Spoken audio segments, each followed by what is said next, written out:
Hello, dear children. How are you all? This is Rashmi Mishra, your English educator. Today I am here with a new topic of English, and the poem name is Geography Lesson, which is from the book Honeydew of Class 8, and it is composed by Julfikar Ghosh. So, children, let's start the poem. Geography lesson. So let's read first of all what is the theme of the poem. The poem is about the way earth looks from different altitude. तो poem किसके बारे में children, कि जो अर्थ है हमारी वो कैसी दिखाई देती है, अलग अलग ऑल्टीट्यूड से, अलग अलग ऊंचाइयों से कैसे दिखाई देती है. And it is divided into 3 parts. From the certain height in the sky, the city grows unplanned. And what the poet is telling us, कि certain height in the sky, यानी कि स्काई से थोड़ी हाइट से जो है नीचे का जो अर्थ है वो कैसा दिखाई देता है, जैसे अनप्लान्ड हो, यानी कि अस्त व्यस्त पूरा का पूरा. फ्रॉम 10,000 feet इट सेज, और 10,000 feet से कैसा दिखाई देता है अर्थ, कि water attract human being to grow civilization. कि पानी जो है, वाटर जो है वो अट्रैक्ट करता है, पानी जहाँ पर अच्छा होता है वहीं पे अच्छे से ह्यूमन जो है जाना पसंद करते हैं ज़्यादा से ज़्यादा. इट ग्रो सिविलाइजेशन, ठीक है, मनुष्य वहीं पे अपना रहना शुरू करते हैं जहाँ पर पानी ज़्यादा होता है. And above, from above 6 mile, 6 मील से कैसा दिखाई देता है, we come to know water is more than land. और 6 माइल से हमें क्या पता चलता है कि जो वाटर है वो लैंड से भी ज़्यादा है, मीन्स वाटर का स्पेस लैंड से ज़्यादा है. The poet is upset to see borders, to create fences and to see that people hate each other for shallow reasons. So the poet is upset here, वो दुखी है. किस लिए दुखी है, टू क्रिएट फेंसेस, की दीवारें खड़ी हो गई हैं, बहुत सारे फेंस खड़े हो गए हैं. क्यों? एंड उसने देखा कि पीपल जो हैं वो एक दूसरे से हेट करना शुरू कर दे रहे हैं. शैलो रीज़न, बहुत सारे जिसके अन्य अलग अलग रीजन्स हैं. Now see the poem here. When the jet sprang into the sky, so the poet is telling us कि जब वो अपने एरोप्लेन से स्काई में पहुंचा, आसमान में पहुंचा, तो it was clear why the city had developed the way it had. So ये बात उनको क्लियर थी कि जो सिटी है वो डेवलप क्यों बनाया गया, सिटी को क्यों बनाया गया है ना.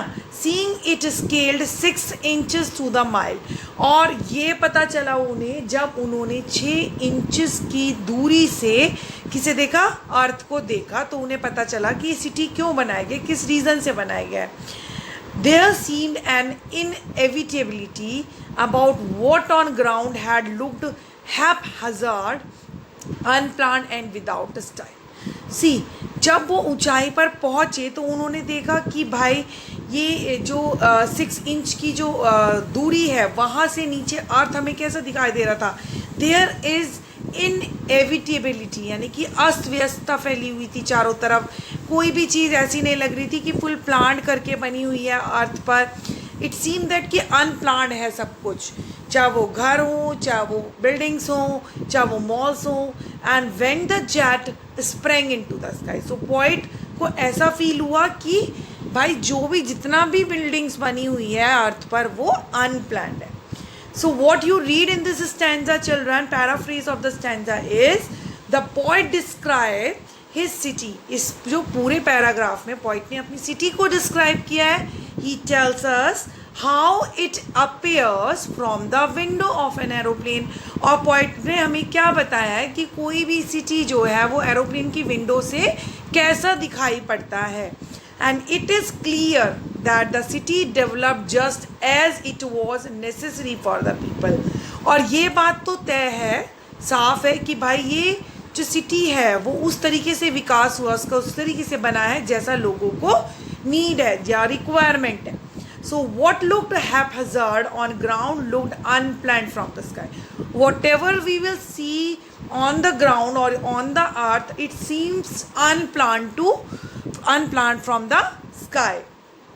And in this paragraph, when the jet reached 10,000 feet, it was clear why the country had cities where the rivers ran and why the valleys were populated.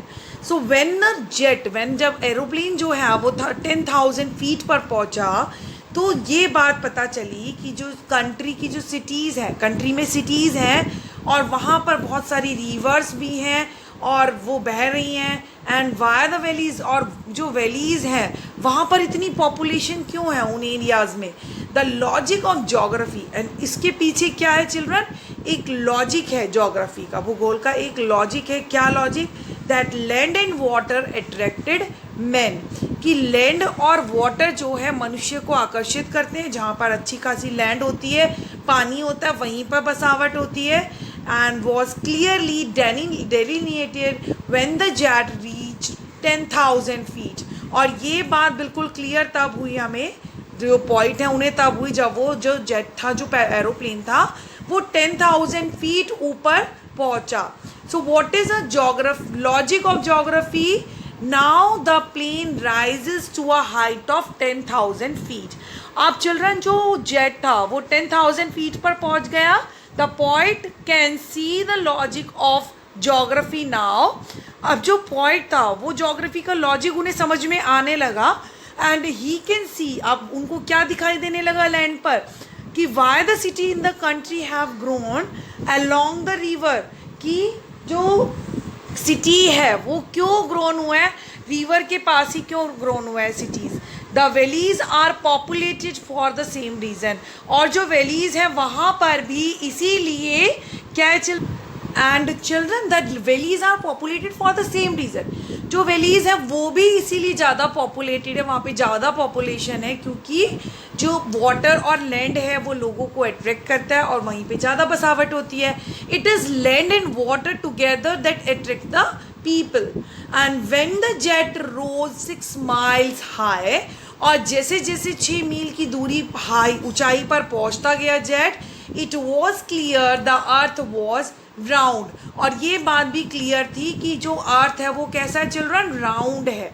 And that it had more sea than land, और इसीलिए यहाँ पर समुद्र ज़्यादा है land से भी. But it was difficult to understand that the man on the earth found causes to hate each other. लेकिन ये सबसे मुश्किल काम था समझना कि जो मैन है धरती पर वो एक दूसरे से हेट क्यों कर रहा है, उसके पीछे क्या कारण है.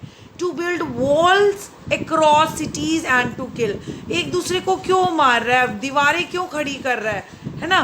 From that height it was not clear why, और इस ऊंचाई से ये बात क्लियर नहीं थी. ठीक है. अब मोर सी देन लैंड, समुद्र ज़्यादा है धरती से भी ज़्यादा है. इस पैराग्राफ में यही बताया चिल्ड्रन कि जब प्लेन जो है वो 6 माइल पर पहुंचा, 6 मील की दूरी पर पहुंचा, अर्थ बिल्कुल राउंड लगने लगा पॉइंट को. From there it is clear that the earth has more sea. अब वहाँ उस ऊंचाई से ये बात क्लियर थी कि अर्थ पर समुद्र ज़्यादा है लैंड से भी. The point has one question remain unanswer, but लेकिन एक क्वेश्चन दिमाग में है जिसका अभी तक उसे आंसर नहीं मिल पाया पॉइंट को. And it is difficult to understand why people hate and kill one another, कि जो लोग हैं वो एक दूसरे को क्यों हेट कर रहे हैं, क्यों एक दूसरे को मार रहे हैं. Why the people builds walls to divide the land, क्यों लोग जो है वॉल्स दीवारें बना रहे हैं, लैंड को क्यों डिवाइड कर रहे हैं. Whereas it looks one from there, मतलब ऐसा लग रहा है कि इतने जो लोग हैं आपस में हेट कर रहे हैं एक दूसरे से. यही एक कारण है कि जो उसको पॉइंट को नहीं पता चल रहा है कि क्यों दीवारें खड़ी कर रहे हैं, क्यों एक दूसरे को हेट कर रहे हैं, क्यों एक दूसरे को मार रहे हैं. It was the only reason. These are the glossary and you can take the screenshot of them children and do revise them. So let's discuss inevitable. What does it mean? That cannot be avoided, जिसको avoid नहीं किया जा सकता, अनदेखा नहीं किया जा सकता. Delineated, shown, and sprang, pass from of spring, यानी कि jump है ना. Haphazard, without plan, scaled to climb to the top of. Okay, and Now I want to tell you children one thing. Please watch my videos. Subscribe my channel. Please subscribe my channel. Like my videos. Till then, goodbye.